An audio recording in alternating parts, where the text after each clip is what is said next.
I think we're ready to plate this up. I prepared some crostini, and all I did was saute a little garlic in some butter and olive oil on a low flame for a couple of minutes. Took a basting brush, put it over the wedges of Italian bread that I cut, some Tuscan bread, topped it with a little Romano grated cheese, popped it in the oven for about 15 to 20 minutes until lightly brown, and you have crostini. Don't need anything else. The dish is robust enough. Okay, this is ready. Okay, we're ready to plate our eggplant. I have the crostini prepared already right here on the platter. And we're ready. Right in the center of the plate. Get some fresh parsley for this. Just place them around. As I told you before, this can also be used for pasta, which is a great pasta dish. I like it plain. Okay. And that's our completed dish. Baby eggplant in a pomodoro sauce with a touch of capers and anchovy and fresh crostini. I'm going to make our pasta cecche with mezza rigatoni, which means rigatoni small, cut in half. I'm going to start with some extra virgin olive oil. About a half a cup. And some fresh garlic.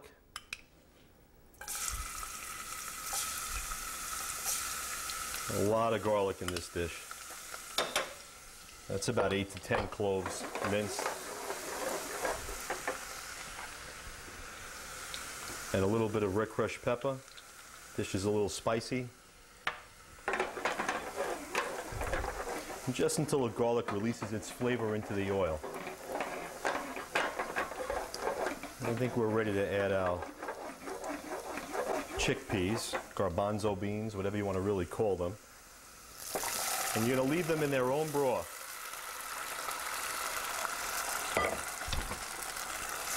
And it's that simple. We're going to add a little salt to taste. Give it a stir. And we'll adjust the seasoning as we go along. We're going to let this cook for about 20-25 minutes until the sauce thickens up. And you can start it off on a high flame till it comes to a boil, and then we'll let it simmer down. All right, this is the consistency we're looking for. It's reduced, it's creamy. All we're going to do is add a little butter to finish it off. That'll cream it a little bit. Our pasta is prepared. And it looks like we're going to be ready to plate this up. We're adding the sauce to the pasta. We're going to add our fresh basil. Okay. And sprinkle it on. You can cook it in the sauce if you prefer.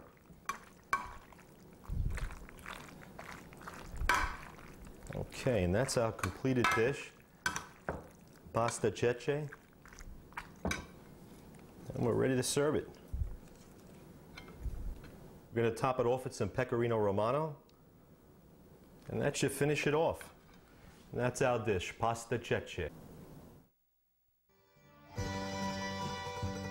Italians stay in the kitchen. And I try to teach my children to eat that way when I make peasant dishes, what we used to call peasant dishes, pasta all'uovo and pasta all'antique. Although my kids won't touch it, it's still the best food on earth. And I try to instill that in my family. I remember when my grandma always used to pinch my cheeks and say, "Grande Bell." And, well, my dad kind of reminds me of my grandma more because he uses my grandma's recipes, and every time I eat his food, it reminds me of my grandma. And even though when she would speak in Italian, I wouldn't understand her, sometimes I would kind of know what she was meaning. I remember Sunday visits to my grandmother's home for a big Sunday dinner.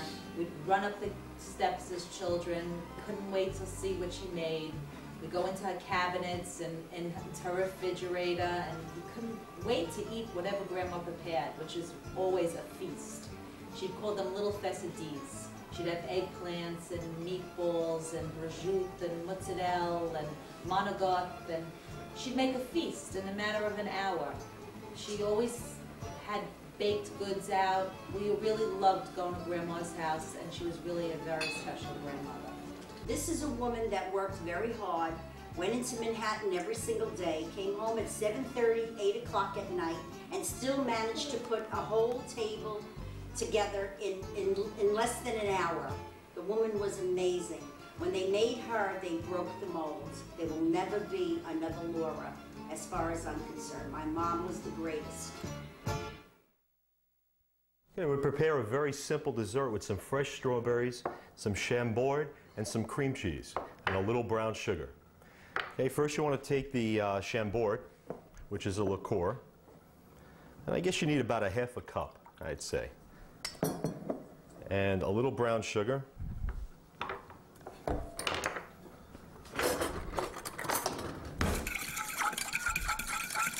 And you want to marinate your strawberries, I guess about an hour or two. Just simply pour it on top. Cover them right into the refrigerator. Okay, to prepare the cream cheese sauce, you need about 8 ounces of cream cheese, 2 tablespoons of brown sugar, and we'll start whipping that up. You're going to start whipping that up on a slow speed to incorporate the cream cheese with the brown sugar. Slow it down a little bit and start adding your chambord. That looks about to be a quarter of a cup. And we'll turn it up high. A little heavy cream. Slow down your mixer.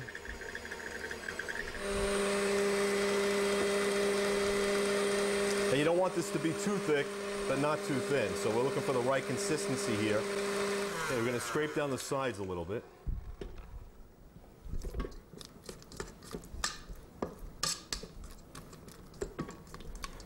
Make sure we get all those ingredients in there. And back on. Slow it down a little, add a little bit more cream. It seems to be a little thick. Okay, we're ready.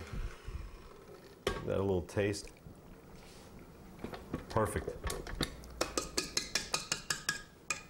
Okay. I have some already prepared here. They've been marinating for about 2 hours, I'd say. Basically, you want to take your cream cheese sauce and line the bottom of a parfait. That seems to be enough. Then your strawberries.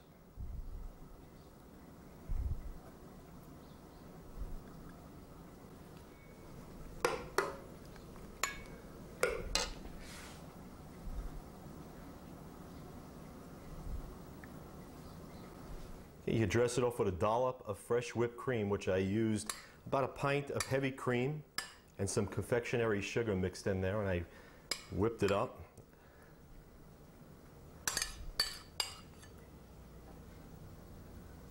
Okay, and to finish it off, some sprigs of fresh mint. And that completes our dessert. Some fresh strawberries with chambord and a cream cheese sauce with some fresh mint and some whipped heavy cream. I knew Grandma since I was 5 years old, and I stayed with her daughter, and I remember every Christmas she used to have a whole batch of cookies on the bureau in the bedroom. She always worked very hard, was a very sweet lady, very refined lady. When I came into the kitchen, she sat with a big piece of dough in front of her with a fork and was rolling in gnocchis. All right. That's what I remember. Lead bombs, they used to call them. Delish. And Mama could do many things with greens. She was amazing with greens. She could take grass and make it a meal. That's how good she was with vegetables and greens, and cleaning them properly. And her broccoli rabe was just so tasty. You know, the stems were soft. She just knew everything. She was just amazing. She could do anything and everything when it came to the kitchen. Grandma always told us that family and Italian living and life and love is the most important thing. And each Sunday, we all knew that Grandma